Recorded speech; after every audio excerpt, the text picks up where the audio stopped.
are अड़ी दिन तायम हाँ दूसरा लाइव रे सेटर होया कना आर तेहेन दो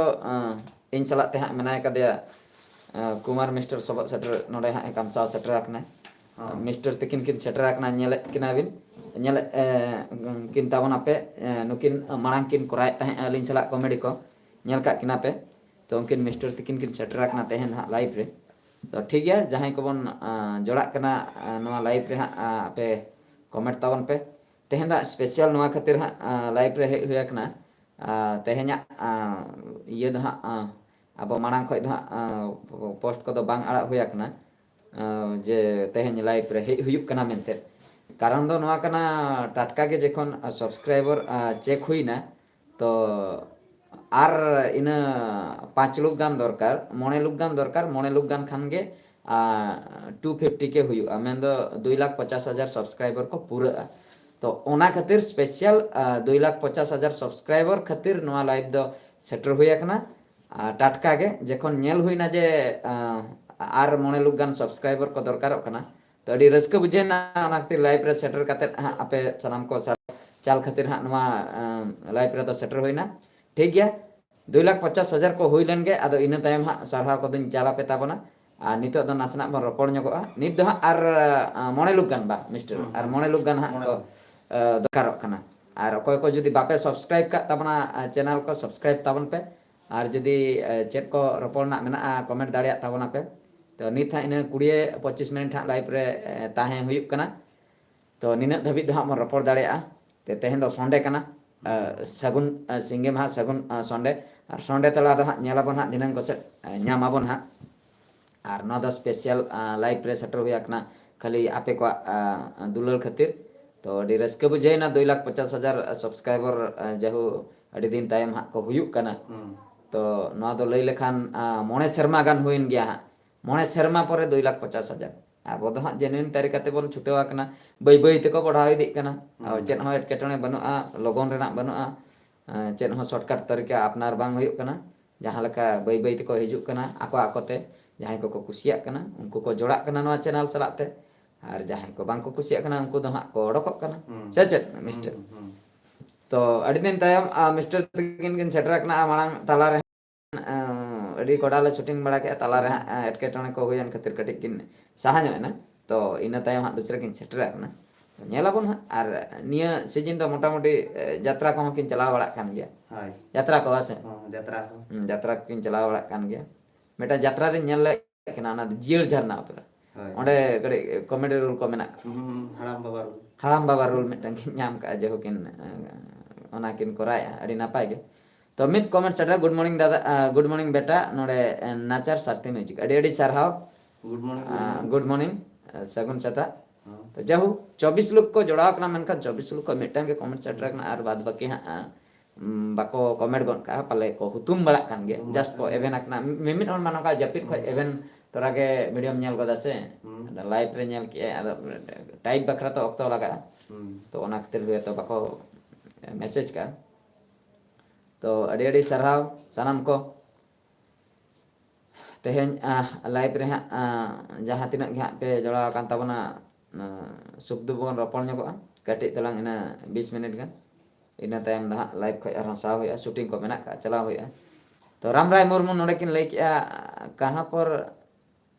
गया है कहाँ पर गया है अरे कहाँ पर बांग बुझल ना कहाँ पर गया है हम तो कहीं नहीं गया है हम तो इधर बैठे हैं घर पर बैठे हैं किधर नहीं गया है हम यहाँ यहीं पर बैठे हैं तो लई किन पाले ओका तिबिन चलाव कना पाले कुमार मिस्टर तिबिन बिन ᱧᱟᱯᱟᱢ आकना नोडे ओड़ा रे मेना लिया ओका सन चलाव बांग होय कना अच्छा एम के बाबू नोडे ओकारे मेना नुकिन हो इने क्वेश्चन के ओकारे मेना ओड़ा रे मेना लिया बाबिन नेले नो लिया नो जो हाने पचिलो जरा पारकम को मेना का अच्छा माडी बाबू ऑफिशियल अडी नपाय अडी सरहा कमेंट बखराते अडी सरहा तो इन तायम पार्वती माडी गुड मॉर्निंग दादा गुड मॉर्निंग सगुन सता नोडे संताड़ी वीडियो नोडे सगुन सता किन लई सदर का सगुन सता तो पिथो मुर्मू जोहार गे चेना जोहार गे दादा सेता रे चेन पिथो मुर्मू जोहार Pitha Murmu Johar channel Johar ge da Sagun Seta RR Soren Bahadur da Sagun Seta Ruiha Singh Ruiha good morning dada good morning good morning Miss Punam official good morning dada good morning sanam koge Sagun Seta to adi sarhaw to Miss Punam official good morning dada ina tayam bang setra kana acha kadi alam siapa ona channel rarai masa mobile re channel adi sarhaw ta Miss Punam official tayam auri setra ar chen ka comment setra kana to saya sarhaw in chala pia jahan tinak ge inrin subscriber menak pia ar jahan tinak pe message tapana nuku mah in bada subscriber kan gya pe to adi sarhaw in chala pia ape ko ona salat te jahan ko bape message jahan ko back re tahe kata pe subscribe ka channel in support pe em ka dinya golo support pe em ka dinya channel grow bakra to adi sarhaw sanam ko ape ko dulur tege tehnya 250 ke subscriber ko setter ka to 250 ke nanda 2,50,000 kom kata do in bakra do adi marang kata kana hol ko bakra do kom hui daria in bakra do adi marang kata ta node Ramrai Murmu चल कमीना रामराय मुर्मू ने हिंदी ते मुर्मू मा Santal title कना ते हिंदी ते रोड़े आने छत्तीक कना पले से छत्तीक कोड़ा करे मेनाया गुत्ती बाय रोड दड़ा कना सांताल ते गुत्ती को पाले मेनाया ओना हुई दड़िया गुत्ती को बखा आर बखा तो छत्तीक सला पेड़ा को ओना हुई दड़िया ओना हिंदी ते रोड़े मांग कहां पर है लई के ओना हो हिंदी नित चल कमी नहीं लई का कमी चला कना पले लई पले नो हो हिंदी ते नाचार सारथी म्यूजिक बेटा अलिnya channel kadi चेकअप का तलिन जिनसे चेकअप मा नित मा ओकाल कालिन चेकअप अलिन मा जहां डिवाइस तिल नो लाइव रे हे एकरा ओना मा मोबाइल कना तो मोबाइल मा फ्रंट रे मेना तलिnya आर अलिन थे तो चेनो डिवाइस के बनो बनार ती फाका गया अद चे तिलिन चेकअप सिस्टम करे तो बलिन दुड़ माकना तो सिस्टम रे मा आले मा नेटवर्क बाय ᱧᱟᱢᱟ प्रॉब्लम हुई कना ओना नेटवर्क बाय ᱧᱟᱢᱟ जहां पर आले दो सिस्टम रे हेज कते अलिन बलिन हेज दाड़िया कना लाइव अलिन दो मोबाइल ते गलिन हिजुक कना मोबाइल मा मिटे मा फ्रंट रे मेना का आर बानर ते फाका गया चेन हो बना चेकअप रेना दो चैनल nyutum दुन लई दाड़िया तबिना नोडे नाचार सारथी म्यूजिक यूट्यूब चैनल का नाम चेचो नाचार सारथी म्यूजिक जदि जहां को बापे नेल का तबना नेल तावन पे चेट को वीडियो बिन अपलोड ओना मा मालूम बनु का पाले म्यूजिक बिन ऑल का माने म्यूजिक वीडियो को गे हुई को रादर मुर्मू दादा लुगु बुरु बिन चला कना से बांग हा अवरिलिन चला लुगु बुरु मिधा हा बलिन चला कना प्रोग्राम अवरी दो आर सोरेन बहादुर दादा क्वेश्चन आंसर वीडियो तीरे हिजुक कना तेहन तंगिरे मेना लिnya क्वेश्चन आंसर वीडियो तीरे हिजुक कना तेहन तंगिरे मेना लिnya sonde tela hiju aja dinang kote hiju nitre ma banga cedak se nita setak bela ma nita pe mind fresh bakra mitan comedy video nyala ka hopona silot re apa tak khudi to ina time ha dinang question ha ana question answer video hiju nyal tabon pe subas dingra good morning dada good morning subas dingra kola kana ni do pitho murmu johar channel acha dada oka kore program mena alai me program do ha ala tehenyo mena ka dhiror bali gadiya west bengal Nayagram Jhargram नवा दो धीरोड़ बलिगढ़िया अतु दो और waste Bengal Raina कना अच्छा miss Poonam Soren कहाँ से हो miss Poonam official बहुत खराब कांतिया बोया मिस पूनम ऑफिशियल संताल खान तो संताल ते लई पेचे इन मा एटा रोल कान के बहुत लोलो तिया एटा का आलोपे मितेኛ से संताल ते रोड़े संताल ते मितेñ पे जुदी पे बुझो दड़ा कना और बखाय तो इंग्लिश रोड हन बड़ा हिंदी रोड हन बड़ा जतो रोड हन बड़ा ओना को तिन रोड खान तो आपे पे दड़ा का सेंटर ए बीटेक स्टूडेंट कनी इने को तिन बड़ा गया पाले नासे नासे होय निमाय सोरेन जोहार गे श्यामो हेम्ब्रम हाय श्याम हेम्ब्रम गुड मॉर्निंग जोहार गे सगुन सता सुभाष डिंगर पुणे खन दादा अच्छा पुणे खन सुभाष डिंगर पुणे खन में लई बेस कथा बिन लई सदर के पुणे खन में लई पुणे चाकन बिन चलाव कना चाकन रिन जॉब ताहे भोसरी से भोसरा ओना हिड़ी के भोसरी चे चंग ये चाकन तापरे ओना भोसरा से चे हिड़ी के तापरे नवा ये से चिंचवाड़ ओना करे दिन ताहे कना ओना करे कंपनी रिन जॉब ताहे जस्ट बीटेक कंप्लीट करते अंतिम चलाव लेना मी बार साल ताहे कना जे अंते रे जॉब ताहे ओना को एरिया रे पुणे ओका जगह रे ना लई में ओना बड़ाई गन के संगे संग ओना करे तो अपनार ओना को ये चवाले दा घाट चवाले जित्रे माटे गुड मॉर्निंग दादा good morning Bikol Hembrong sagun setak biasa nonde koya paramna ampa tudu johar ge dada sagun setak Subas Dingra Pune kon ona lay so Bikol Hembrong sagun setak biasa Sukal Hembrong hai acha Nimai Soren chelaka mena dada adi napai santal information johar love from Jharkhand kon love dulol alin pasta ko dulol adi sarha Morbhonj ko na bhonj disam kan tale Morbhonj Odisha na Morbhonj adi sarha Sukal Hembrong Bahadur दादा phone number 8459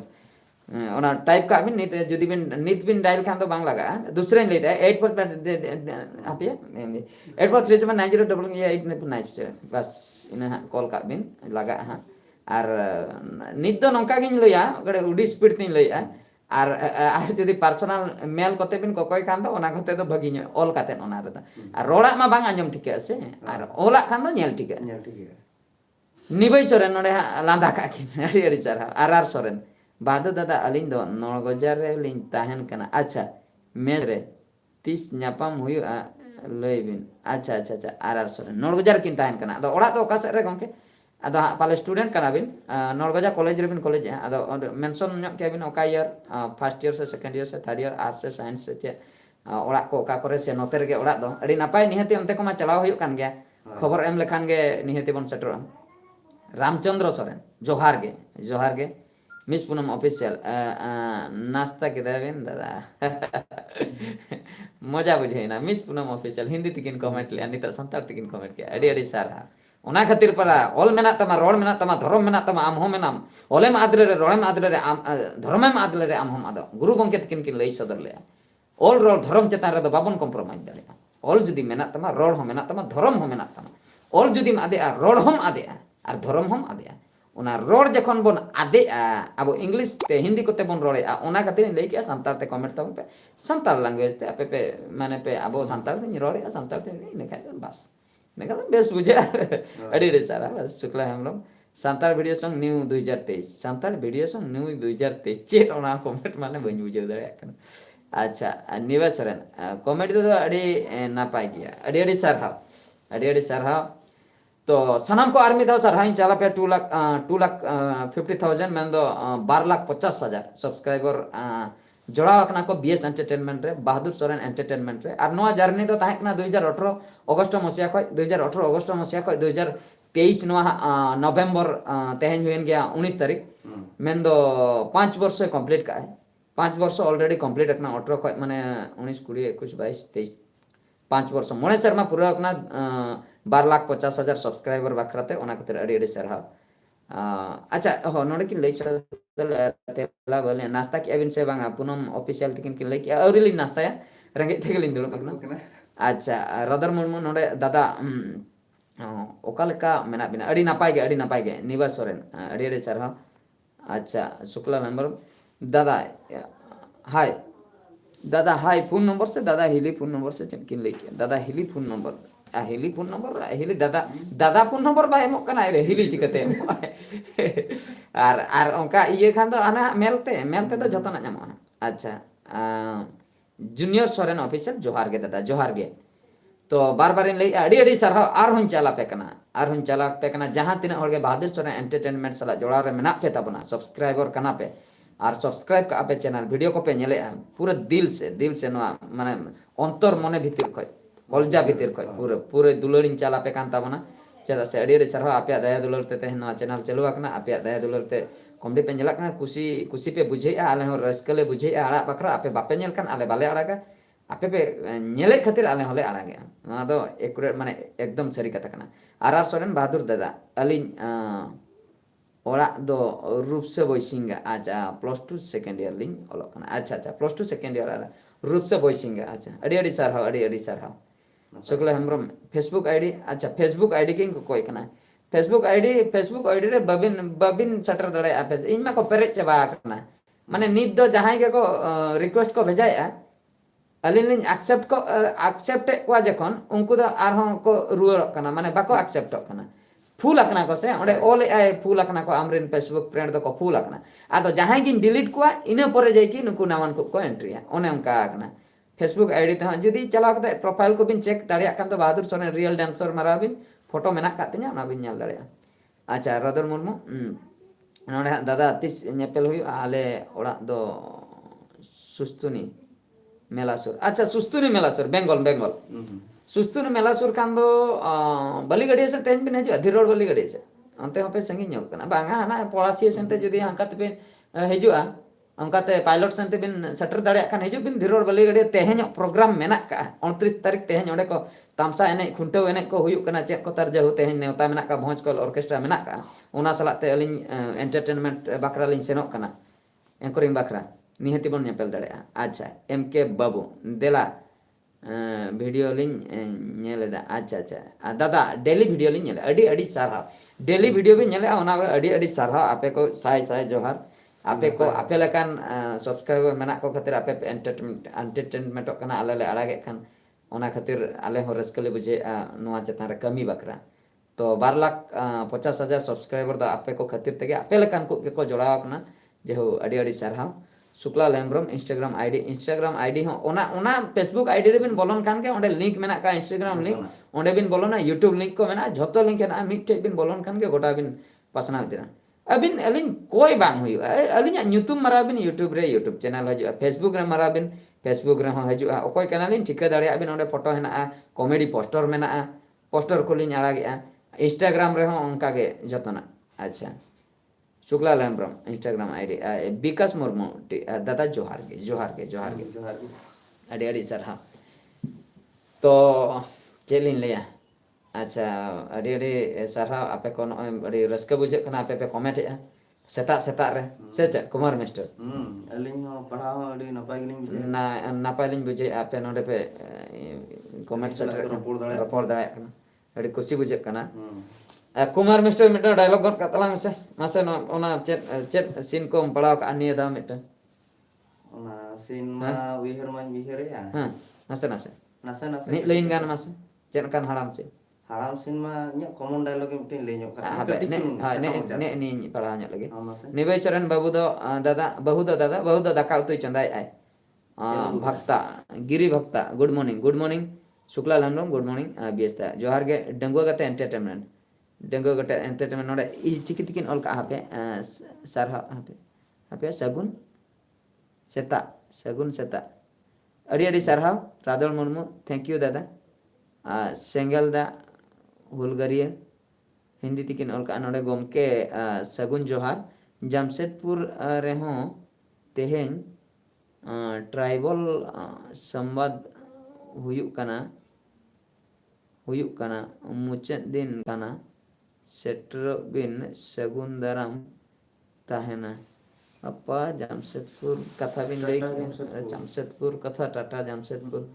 ade sangin katha alin una sangin ma tehen hola tani relin badai lakhan do gan ko tehen tatka tapre tehen already agreement program mitang menak ka ona ar bang setro te onde bai gano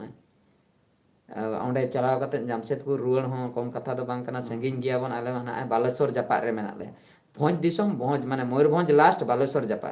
Rairangpur से रेलिन ताहे को खान दो ओंडे दुलिन सुर को अलिन मा रायरंगपुर सटरो बकरा हो मोने घंटा गान लगाव अलिन माने नित जुदी लिन ओडो को रायरंगपुर तारासिन को से लिन सटरो माने संगिन गे 100 किलोमीटर चेतान रे हुयो एमके बाबू दादा अडी नापाय बिदु चंदन ऑफिशियल दादा बिटी दो दाना बड़ाय एने जों कना Arab Soren dada teheng question answer video ore biti ho agoi bin adi chorok buja ठीक गया agoi yali nihati Miss Punam official nasta bin dada adi time hoina nasta pachler nukin biti dikin kin pada kana nasta elin biti alo tension ha men alo nasta elin ठीक गया jana ko gya lin nyama nasta ko bena alo akna nasta kata jekon bin lei ata node ge agu kata lin nasta elin alo bin tension nasta elin cheno etketone bana hopon biti Hemrom johar ge dada johar ge biti acha ma dialog play telang me mase Kumar Mister dialog do common dialog do tahelan dinya hetal ganjal uttar miala na hetal ganjal uttar miala mane jahan tirge ona dialog to nihiti pada tala rege jahan rol rege जैसे आलम हरिया वखान lung Hetal गंजल उतर मियाला अच्छा अच्छा अच्छा ओना common dialogue common dialogue निया दिखा तो ᱚᱱᱟ ᱫᱚ ᱤᱧᱟᱹᱜ ᱫᱚ कॉमन डायलॉग अड़ी बस अड़ी सारहाव एम के बाबू अड़ी नपाय गे डायलॉग दादा अच्छा अड़ी नपाय गे तेल गंजल उत्तर मेला अच्छा आ मिटा लॉन्ग ᱧᱚᱜ बाम उयहर मिटन गान लाइन long nya हाय Padri हाँ nya ragi alam rakap ni macam हाँ ar bang kan mid dikhan la hetel genjal utter अच्छा अच्छा पंडित हाँ को हीरोइन heroin अच्छा ओ कॉमेडी उन्हें तो चिलिया बिन कना बिन दा okay uni hi uni to na सगई ते sagai te to mane alinya na story na hi hi ona to ali bahu kana अच्छा अच्छा बहु कना है पंडित आइए तो Padri uni to पंडित आलम रगे अच्छा alam ragi hucunya हाँ ona to prothom do aliya than हाँ na Padri हाँ hotel ar alam nungkanya macam हाँ ar bang kan mid dikhan totuk te ragi rakap kan हाँ mid dikhan la hetel genjal hotel गंजर उत्तर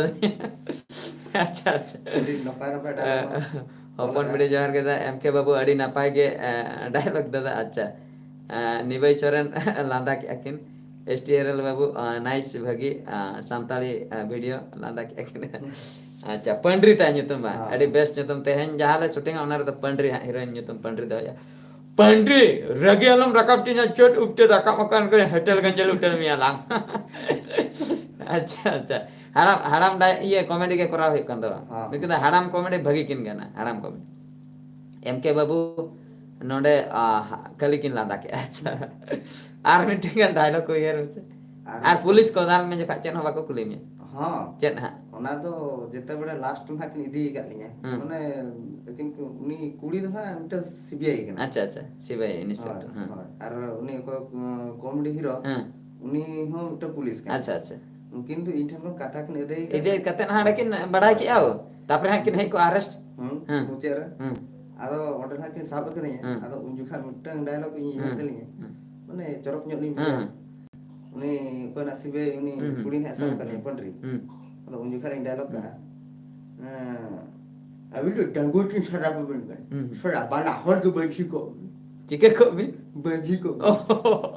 अबिन तो डंगोतिन शराब पबिन कना शराब बना होड़ के बंजी को बिन माने आटकुले को बिन बा अच्छा Lin mah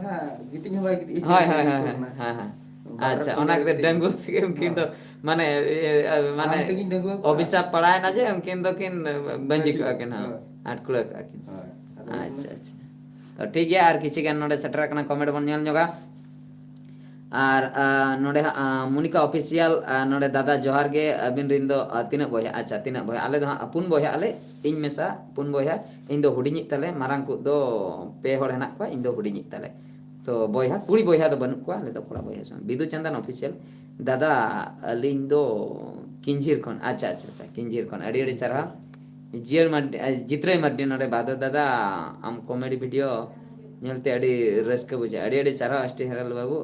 अड़ी किन लांदा किया तो अड़ी सरहाव तो दूसरे सरहाव चला पे तबना ऑक्तो को हुई दी कना हा नुआ जहा अब तेहना लाइव हेज हुइलना नुआ दो 2,50,000 सब्सक्राइबर खातिर ते हेज हुइलना आपे को दुलरते बहादुर सोरेन एंटरटेनमेंट रे 2,50,000 सब्सक्राइबर को सेटर रखना अड़ी अड़ी सरहाव नुआ जर्नी दो मोने शर्मा ना जर्नी ताहे कना मोने शर्मा भितर रे निना को हुयकना आगाम दिन रे कमी चलुआ कान गया तंगे ताहे आकना आपे को नंका नेल ताबन पे आपे को रस्का होचो बखरा आले ले छुटेवा कान गया अड़ी अड़ी सरहाव सनम को बुद्धेश्वर हासदा नोडे किन लई सदक दादा बांग्ला तकिन कमेंट आपिन चेष्टा पढ़ाव बखरा बांग्ला दादा चेन लेका मेना बिना एकदम सरी कते पढ़ा उतर किया बांग्ला से हिंदी बांग्ला कना बांग्ला तिन पढ़ा उतर किया पुरिन पास उतर किया बुद्धेश्वर हासदा नेल बिन ओना गे बिन होल का दादा चेन लेका मेना बिना आदो सरी कथा तो हुयुक कना इन दो हिंदी भाभी भाभी कते इन पढ़ाव का ओने दादा ऑल को पाले चेन लेका पाले ऑल को मेना बिना अने माने तीनटी वर्ड मेना का ओना हिसाब ते इन ओने लाठाय पूरा बांग्ला ओलिन पढ़ाव उतर गया जेल पे ओलिन खान तो बन पढ़ा दर चेत को तारिन पढ़ाव अच्छा एम के बाबू 2,50,000 थैंक यू आदमास हमारा थैंक यू आदमास अच्छा अच्छा एम के बाबू अड़ी अड़ी सरहाव 2,50,000 खातिर तो अड़ी खुशी बुझे ना अड़ी बेस बेस कथा को पे कमेंट किया तो अड़ी नोंका के आपे को नोंका कमेंट तावन पे निहती आली पढ़ाव बखरा लिन चेष्टा और बांग नोंका तला तला रे लाइव हे खाते बन रपड़ा और संडे तला कमा तान Monica official dada alindo Bokaro kon abindo oka kon acha Bokaro kon bin laya Bokaro to adi sarha alinda Moyurbhanj dish to Moyurbhanj abo Jharkhand japa abo jo Bhanj disom lata kando na tiring sente Moyurbhanj Baripoda koi 40 kilometer huyuk kan tale 40 ru 50 kilometer ina bhitir huyuk 45 kan huyuk ina gya to adi sarha sanam ko adi kusi bujhaina 25 minute हुई ना और hardly तेहन जेहेतु 2,50,000 subscriber को shutter ओना खातिर are 5 minute का extra ताहे हुई जस्ती दवा 30 मिनट आर 5 मिनट अक्तो मेना लाइव रे ताहे लकरा रस्का गे अलिन अलिन बुझे अड़ी अड़ी सरहाव तो नोंका गे जोड़ा रे ताहन तावन पे आपे को रस्का होचे बखरा नोंका कमी को मा चलुआ कान गया अड़ी खुशी बुझे कना और तेहें अकोय को जुदी पे सटर पे ताहेना धीरोड़ बलिगड़ी वेस्ट बंगाल नयाग्राम झाड़ग्राम तो ओंडे जुदी पे सटर ओंडे बोन नेपेला ओंडे प्रोग्राम मेना दिनंग हा चलाव हुयुआ अयुब बेड़ा तो निहती ओंडे नेपेल हुयुआ और चेन हा बिदु चंदन ऑफिसर दादा पुइलु धाव लाइव रे इया कमेंट बिन पढ़ाव किया अच्छा लाइव रे जहां तिना के कमेंट को एमा जतो ओड़ा लिन पढ़ाव आर हम मिटन हाने आर हम बुधेशो गंके किन आर बांग्ला तिकिन ऑल के हापे दूसरे लिन चेष्टा लगे दादा नवा वीडियो अगुया दिन बिन अगुया से 3 रे बिन अगुया नवा वीडियो 30 बिन अगुया ओना के पाले हुई को हे ओना के पाले हुई को डाउट कना बुद्धेश्वर गंके नेल बिन दादा नवा वीडियो 30 बिन अगुया से जेहु चेन ओंका ओलाकना भबी 30 बिन अगुया तो ओना जदी हुई को ओना ना तेला दो हुई कना नवा वीडियो माते सेता रे मिटन आड़ा आकना होपना सिलोट रे आपता कुड़ी ओना आर हो ओंका गे चलुआ कान गया डेली गे हिजु कना नवा वीडियो अबिन बिन नामी आसे बांगा बाका सर्च गन का बिन हिजुआ और जतो हटे बांग सेटर कना रिकमेंडेशन रे बांग हिजु कना ओना अडी दुख बुझे यूट्यूब पाले ओना एल्गोरिदम को चेन को चेंज ए ओना खातिर बांग चला कना जतो हटे मेनकान अबिन जदी सर्च काते बिन नेला जदी अलिया वीडियो बिन कुसिया कना तबे तो दिन हिलो गे बिन नामा डेली अपलोड ए डेली जितराय माड्डी दादा संडे लाइव वीडियो डेली हिजु बिन दोहय बिन अच्छा संडे लाइव वीडियो डेली माने संडे को संडे मा बाई संभव है एंते रहो अलिया चेष्टा मेना 15 दिन रे मिद धाव गान बारिया सप्ताह रे मिद चांदो रे बार धाव गान चेष्टा मेना तो मिद चांदो रे मिद धाव दो कंपलसरी ओना दो पूरा प्लान काते लिन चेष्टा पूरा हिजु बखरा बारिया होलिन चेष्टा दाड़िया कना लिन बलिन दाड़िया कना किंतु पुनिया संडे को पुनिया उतर संडे दो बाई संभव कना कमी को ताहेन कना से तो बिजी धरा रे कोन ताहेन कना ओना खातिर बाई संभव कना ओना बखरा ते मा संडे तला ताहेन कना से आर संडे तला एपिसोड हो अडिगान सेटर 100 एपिसोड हुयु लगे अडी सुर दिन भीतर रे संडे तला एपिसोड हो अडिगान गे सेटर के अच्छा एमके बाबू लाइव वीडियो अडी मजा बुझे कना अडी सारा मजा बुझे गया लाइव वीडियो तो मजा बुझे गया लाइव रे मिटे नेल मिटे रियल माने नित चेलिन चिका जहां लका के पुनम बेटी तकिन किन लई के दादा नास्ताय बिन से चेदा रेगे ते बुझल से ओना ओंका गे माने उनकिन दिन सारा नास्ता कथा किन लई तो मजा बुझे ना माने रियल माने नित दो जेमन अब सुर सुपुर मेना कोना रोपड़ कना बन सुख दुख कथा नंका चासबास कथा को लई ताबन पे आपे सरे इरु को लगायना से आले सरे तो इरु को चलुआ कना अडी जोरसुर चलुआ कना तापरे खुंटेव कथा बन रोपड़ जो आपे सरे तिना जोर खुंटेव को होइना से बांगा तेहन आले सरे दो तेहन दो रानजम गापा खन ले खुंटे कना आर बाद बाकी आले एरिया रे खुंटेव को दो चबा कना आले तो सोमवार मंगलवार बरसिन ले खुंटे बरसिन जाव शर्मा लका के बरसिन ले खुंटे और 29 तारीख नेवता ताहेना मा मोणे कनाले 29 तारीख मा मोणे 29 तारीख हां नोआ नवंबर मास 29 तारीख मा मोणे और ओना होले लई सदर के ओना होली लई सदर के अच्छा जहां को आगे सेटर कान मुचे कमेंट पढ़ाव कते तेहना नोआ लाइव को दो विदय हता होय एमके लाइव वीडियो अडी मौज के बुझे कना आकाश ऑल वीडियो दादा इन दो उद्र खोना इन ले अच्छा टटकन पढ़ा के इज दो उधर को इन ले अच्छा इन दो उधर को इन ले इन नियरेन जो ओंडे तो लगा को इ बिन ऑल का नेल बिन बेस्टिक इ आर जोरे हनोत बिन ऑल का इ दादा इ उधर खन लही कना ओना इनके प्रिंटिंग मिस्टेक हो टाइप मिस्टेक हो हां दादा इन दो उधर खन इन ले ठीक है अडी अडी सारा उधर पास्ता को आर नुकिन हो ओनतेन किन के ओकर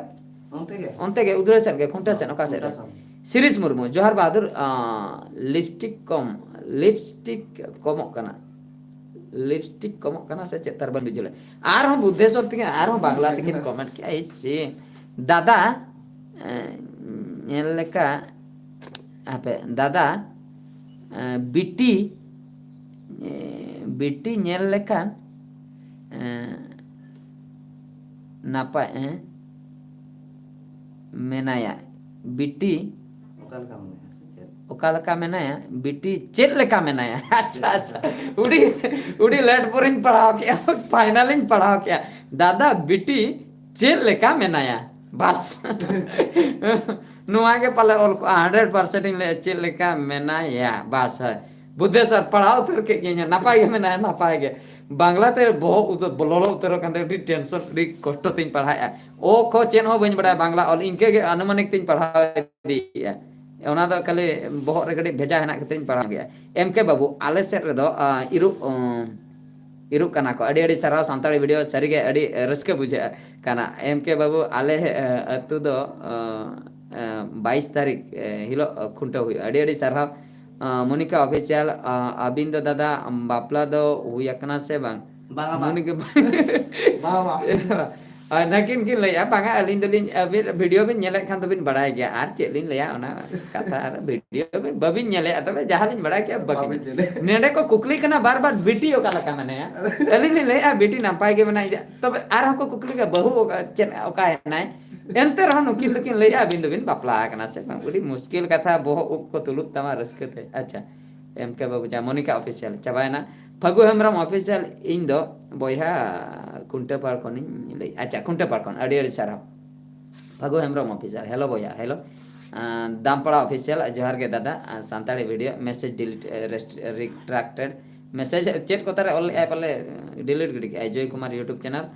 ona do napai ge Fagu Hemram official ale atu re do kunte bang huyu acha acha चेदा बांग हुई ओना मा बलिन बड़े हुई लेखन मा नपाय को अच्छा ठीक है सनम को 32 मिनट होइना इना के लाइव रे बम ताहेना तेहन बकरा दो अडी अडी सरहाव दूसरन चला पिया मुचे रे आदो बइन पढ़ाव तापिया नि दो इन बंद लगिया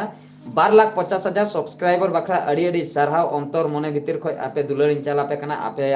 दुलर ते तेहन नो चैनल चलो आकना अडी अडी सरहाव साई साई सरहाव सनम को गे अडी अडी सरहाव MK बाबू थैंक यू दादा पगो हमरम नोआ नोआ रुआ हसु खातिर अच्छा बाको खुंटा कना ठीक है तबे अड़ी तो बुझे ना अच्छा ठीक है तबे अड़ी अड़ी सरहाव सनम को माइन कान मुचे रे अलिन बारहर पास्टा को आले BS एंटरटेनमेंट फैमिली पास्टा को जतो जहां तिना के कमेडी टीम मेना या जतो पास्टा को के सनम को माइन कान गड जोहार